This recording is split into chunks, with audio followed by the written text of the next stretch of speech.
Bienvenue dans les chroniques de la Charente-Inférieure.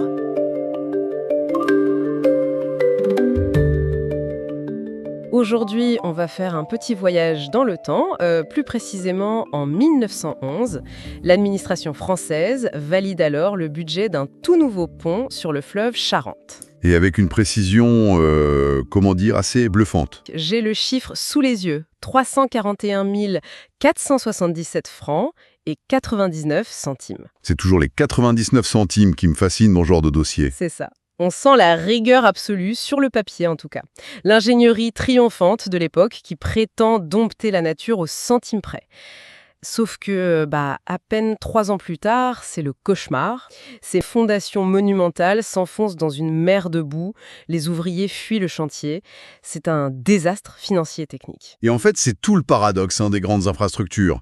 On s'imagine toujours que construire un pont, c'est des maths pures, une ligne droite entre un joli plan et la réalité. Alors que on va vite voir que c'est pas du tout le cas. Ah, pas du tout. La réalité historique, c'est surtout un affrontement complètement aveugle contre une géologie capricieuse, et tout ça aggravé par une machine bureaucratique qui est terrifiée à l'idée d'admettre qu'elle s'est trompée. Et c'est cette histoire qu'on va décortiquer pour notre plongée dans les archives aujourd'hui. On s'attaque à la saga de la construction du pont de Loumet. Entre 1909 et 1926. Un pont pour relier les communes de Borz et de la Vallée. Et pour ça, on a épluché la presse de l'époque. On a des trucs comme l'Indépendant de la Charente-Inférieure, l'Union nationale, l'Écho-Saintongeais. Sans oublier les fameuses délibérations du Conseil général. Des pages et des pages. Ah oui, très indigeste, mais tellement instructive. Et notre but ici, c'est pas juste de vous faire la chronique mondaine de l'inauguration avec les petits fours. L'idée, c'est d'aller gratter sous l'asphalte. De regarder les défis techniques et les échecs cuisants de ces 15 années de chantier. Et ça donne une bonne leçon sur la prise de décision publique, en fait.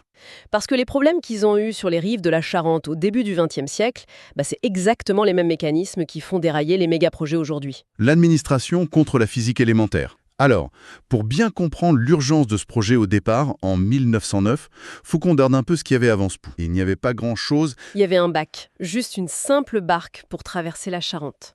Et géré par une figure locale en plus. Oui, les archives parlent de la veuve Plessis. Donc on a cette dame, et le département lui allouait 2 795 francs par an pour ce service. Avec une petite prime très spécifique, je crois. Un supplément de 300 francs pour qu'elle accepte de se lever en pleine nuit pour faire traverser le courrier. Mais on est en plein essor industriel, les gens veulent commercer, et tout le système repose sur une veuve qui rame au milieu de la nuit. Ce qui crée, on l'imagine bien, un goulot d'étranglement économique absurde en fait. Une région entière qui veut se moderniser avec les premiers transports motorisés, elle ne peut pas baser son développement sur un système de barques pré-industriel. Donc c'était devenu une question de survie pour l'économie du coin. L'euphorie des maires et de la chambre de commerce au début est super logique. Oui, l'intention est bonne, mais alors la mise en pratique, c'est terrifiant de naïveté.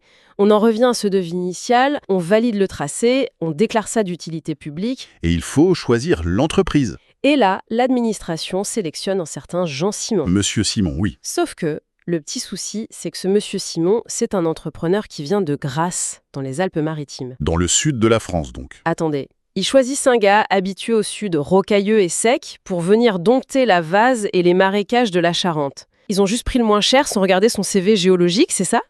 En fait, la machine administrative fonctionnait exactement sur ce principe. Et c'est là qu'on trouve le cœur de notre premier gros échec.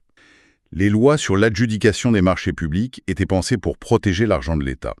Donc, on imposait le système du moins-disant. Celui qui propose le prix le plus bas ou qui colle pile poil au devis de la préfecture, il gagne au marché. Le problème, c'est que l'expertise locale, la connaissance d'un sol argileux capricieux, il n'y a pas de case pour ça dans les formulaires. Comment on peut concevoir un projet aussi colossal en se foutant complètement du sol sur lequel ça va reposer ? Parce que la bureaucratie confond la procédure et la réalité. L'entrepreneur grassois a bien rempli ses papiers, il a proposé un bon tarif, donc l'institution est rassurée. La validation administrative remplace la validation géologique. Et c'est ce péché originel qui va jeter tout le chantier dans le chaos absolu. Et le mur de la réalité, ils se le prennent assez vite. 1913, le chantier démarre. La presse locale est en extase au début. Ils sont très enthousiastes. Ah oui, ils annoncent que l'entrepreneur a coulé une première pile de 70 000 kilos dans la rivière, puis une deuxième de 110 tonnes. On se dit, super, c'est du massif, ça va tenir. Et c'est là que ça coince. En ingénierie, surtout dans un milieu visqueux, ajouter de la masse n'est pas forcément synonyme de solidité. Au contraire, la gravité devient votre pire ennemi. Les ingénieurs ont mal anticipé la portance du sol. Pour qu'une énorme pile de béton de 110 tonnes reste debout, il y a deux solutions. Soit elle repose sur de la roche dure en profondeur, Ce qui n'est pas le cas ici. non. Soit la friction de la terre tout autour de la pile est assez forte pour bloquer l'enfoncement. Sauf que le sous-sol à cet endroit-là, c'est littéralement une fondrière béante. Une vraie soupe. Au printemps 1914, fini le triomphalisme, on a l'Union nationale qui sort un rapport ravageur. Le chantier est à l'arrêt complet. Tout le monde a plié bagage. Les fameux pieux en bois de 15 mètres qu'ils avaient enfoncés pour servir de base, ils n'ont touché aucune couche solide. Du coup, les blocs de béton de dizaines de tonnes commencent à s'enfoncer, ils s'enclinent et ils disparaissent tout doucement dans la boue sous leur propre poids. C'est le grand classique du cauchemar des fondations profondes mal calculées. Rajouter du poids pour stabiliser un truc, ce qui est le réflexe naturel sur la terre ferme, ça fait juste accélérer le naufrage dans un marais.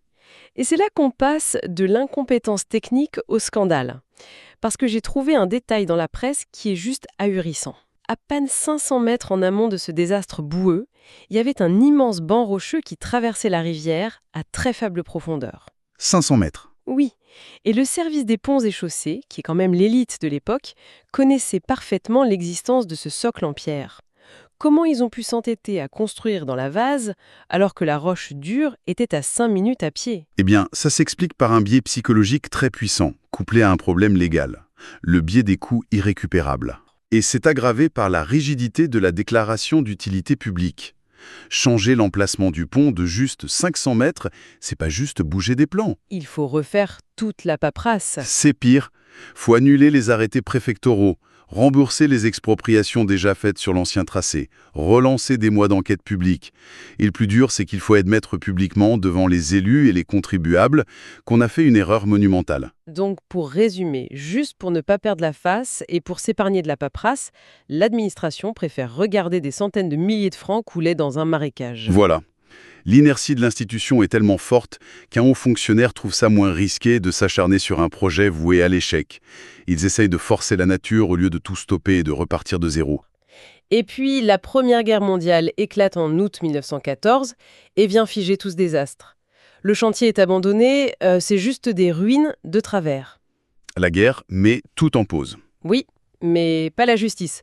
Il y a un long procès qui se déroule à huis clos devant le conseil de préfecture, l'administration contre l'entrepreneur, la presse est tenue à l'écart, on planque l'incompétence sous le tapis. Jusqu'en 1921. Le projet ressort des cartons, mais le monde a changé. Ah oui, financièrement, c'est plus du tout la même histoire. L'inflation d'après-guerre est passée par là. Le devis d'origine, nos fameux 340 000 francs à des poussières, c'est fini. Là, on parle d'emprunter 750 000 francs. Avec des taux d'intérêt frôlant les 8%, je crois. La pression est immense. Mais bon, s'ils ont perdu du pouvoir d'achat, ils ont quand même gagné un atout majeur pendant ces années. Une vraie révolution technologique. Le béton armé. C'est ce qui va tout changer pour la conception de ce pont. Avant ça, on utilisait la maçonnerie classique ou le béton simple. C'est super pour résister à l'écrasement, la compression, mais dès qu'on tire dessus ou qu'il y a de la flexion, ça casse. C'est pour ça que les vieux ponts ont plein d'arches massives très rapprochées. Mais avec le béton armé, on glisse des barres d'acier à l'intérieur. Et l'acier, lui, résiste super bien à la traction. Du coup, on a un matériau qui gère la compression grâce au béton et la traction grâce à l'acier. On peut faire des structures beaucoup plus fines et surtout des portées beaucoup plus longues. Le nouveau projet passe à 100 mètres de long, avec une grande arche, ce qui veut dire moins de piliers à planter dans la boue de la rivière. Mais ça règle pas le problème de la pile centrale qu'il faut quand même construire. L'entreprise qui reprend le chantier, c'est qu'elle peut plus jouer avec des bouts de bois. Il faut descendre jusqu'à la fameuse roche, à plus de 11 mètres de profondeur sous la vase. Et sans les pelleteuses modernes, je vous raconte pas le défi. Ils ont utilisé ce qu'on appelle un caisson étanche, ou caisson pneumatique. Vous pouvez nous expliquer un peu le principe, parce que ça a l'air fou. Alors, imaginez un grand gobelet. Vous le prenez à l'envers et vous le plongez droit dans un seau d'eau. L'air reste piégé au fond du gobelet? L'air emprisonné empêche l'eau de monter à l'intérieur. Les ingénieurs font pareil en géant. Ils construisent une immense boîte métallique renversée. Les ouvriers descendent à l'intérieur pour creuser la vase. Et la boîte s'enfonce au fur et à mesure. Oui, sous son propre poids. Et pour être sûr que l'eau du fleuve ne remonte pas par le bas de la boîte, on injecte de l'air comprimé avec des pompes à une pression plus forte que l'eau autour. Une sorte de bulle d'air industrielle sous la vase. Sauf qu'en novembre 1923, La nature décide encore de leur compliquer la vie. Ah bah, la Charente ne se laisse pas faire. Sauf que là, c'est même pas le fleuve le problème. C'est une nappe phréatique souterraine, une veine d'eau sous pression planquée sous la vase. D'un coup, l'eau fait irruption par le fond du caisson. L'air comprimé n'est plus suffisant pour repousser cette eau qui vient d'en bas. Le caisson commence à s'inonder. Et c'est là que les archives deviennent vraiment épiques. On lit les rapports sur le chef de chantier, un certain Perotti, et l'agent cantonal Lacombe. Face à cette inondation, ils n'ont pas de bouton magique. Ils doivent pomper l'eau mécaniquement. C'est le tonneau des Danaïdes. C'est comme essayer de faire un trou profond à la plage, dans le sable mouillé. Plus on creuse, plus l'eau et le sable remplissent le trou. Il faut pomper plus vite que l'eau n'arrive. Et à ce stade, c'est plus des équations d'ingénieurs. Ça devient une lutte physique, brutale. C'est plus l'État ou le ministère qui sauve le pont, c'est l'endurance pure de ces gars sur le terrain. Ils ont passé tout l'hiver, de 23 à 24. Un hiver glacial, à pomper jour et nuit, le bruit infernal des pompes résonnant dans cette boîte en métal sous l'eau, avec le risque que tout s'effondre sur eux. Ça illustre bien que derrière les infrastructures, il y a une réalité humaine hyper violente. C'est l'obstination viscérale de quelques techniciens qui vient rattraper les bourres de planification. Et bien cette obstination, elle finit par payer. Mars 24, il touche le fond dur, les fondations sont sécurisées. Ouf. Le monstre souterrain est dompté. Oui, mais il faut remonter à la surface maintenant. Il faut construire la grande arche en béton de 50 mètres de portée au-dessus du fleuve. Et pour pouvoir travailler à sec, l'entreprise privée doit barrer une partie de la Charente. Ah oui, l'épisode de la drague. L'entreprise amène un équipement tellement pourri que la presse l'appelle la drague qui n'en était pas une. Le journaliste dit que les ouvriers sont comme Pénélope avec sa toile. Ce qu'ils galèrent à creuser le jour avec leurs machines asthmatiques, le courant du fleuve le rebouche la nuit. Et ça, c'est encore une conséquence directe de la règle du moins-disant dont on parlait tout à l'heure. L'entreprise qui casse les prix pour gagner le marché, bien souvent, elle fait des économies sur l'entretien de son propre matériel. L'État croit faire une affaire sur le devis, mais se retrouve avec des retards monstrueux parce que le matériel tombe en ruine sur le chantier. Et d'ailleurs, c'est tellement critique que l'État a dû envoyer en urgence sa propre drague officielle, qui marchait beaucoup mieux, pour sauver les meubles. Et prendre le relais de l'entreprise défaillante ? Une fois la rivière barrée, à l'été 24, les chiffres donnent le vertige. Pour cette grande arche en béton armé, on parle de près de 100 tonnes d'acier. Mais le béton, quand on le coule, c'est liquide. Ça pèse très lourd et ça tient pas tout seul. Il a fallu construire un échafaudage en bois, un cintre monumental pour soutenir la structure pendant le séchage. Un truc capable de supporter 700 tonnes, juste un moule géant et temporaire. Les sénateurs qui sont venus visiter le chantier n'en revenaient pas. Le contraste est vraiment saisissant en fait. On a 15 ans de boue, de machines cassées, de pompes qui luttent contre l'eau, de bureaucratie chaotique. Et tout ça aboutit à la création d'un moule d'une précision chirurgicale. On transforme le désordre absolu en ordre mathématique. Une précision qui est mise à l'épreuve le 8 mars 26, le grand jour de l'épreuve de charge. Les ingénieurs y rigolent plus. Ils amènent d'énormes cylindres à vapeur, des rouleaux compresseurs immenses, plus de 100 tonnes en tout. Il faut rouler tout ça sur le pont ? De front, puis à la file indienne, au-dessus du vide. Ils veulent voir la flèche, c'est-à-dire mesurer de combien le béton va plier sous cette charge monstrueuse. Et avec des instruments de mesure placés en dessous, j'imagine. Au millimètre près. Et le verdict tombe. Sous les 100 tonnes en mouvement, la déformation de l'arche n'est que de quelques dixièmes de millimètre. C'est le triomphe total de la physique et du béton armé face à la gravité qui les terrassait 10 ans plus tôt. C'est une victoire éclatante. Du coup, l'inauguration le 11 avril 1926, c'est une libération pour tout le monde. On lit la presse et on ressent la joie. Un soleil radieux, une foule énorme qui converge vers Loumet. Avec l'apparition des voitures modernes. Et star de la journée, les toutes nouvelles Citroën et Renault qui klaxonnent en traversant l'asphalte tout neuf. Même les vieux chevaux des fermiers sont là, un peu perdus sur les rampes d'accès. C'est une fête populaire géniale, les discours grandiloquents des sénateurs en chapeau melon.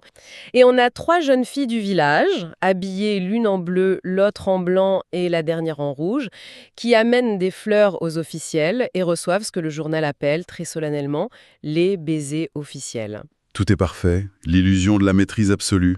Et pourtant, dans les sources, il y a une dernière image qui m'a frappé, très poétique et un peu cruelle. Pendant que les officiels sablent le champagne et que les voitures roulent sur ce béton parfait, la vieille barque de la veuve Plessis, ou du moins celle de son successeur, elle est toujours là. Amarrée dans son coin. Oubliée au pied d'un de ces immenses piliers de béton. Le journaliste décrit le passeur qui regarde la scène. Un regard hyper mélancolique. L'homme est devenu obsolète en une seconde. Il regarde les voitures traverser en un éclair ce fleuve qui lui demandait des efforts physiques intenses à la force des bras. Toute la violence du progrès résumée en un seul regard. C'est une image incroyable pour refermer ce dossier. 15 années d'histoire, une guerre, une inflation dingue, un procès secret, des tonnes d'acier, des hommes qui pompent dans l'eau glacée en plein hiver, tout ça fondamentalement pour rattraper une erreur administrative de 1909. Et l'aveuglement institutionnel. Avoir choisi un gars du Sud parce qu'il était moins cher et avoir ignoré de la roche solide à 500 mètres de là. Ça coûte extrêmement cher à la fin. Et ça me laisse avec une pensée qui me trotte dans la tête depuis qu'on a fermé ces archives. Ça parle pas juste d'un pont en 26, cette histoire. C'est très actuel en fait.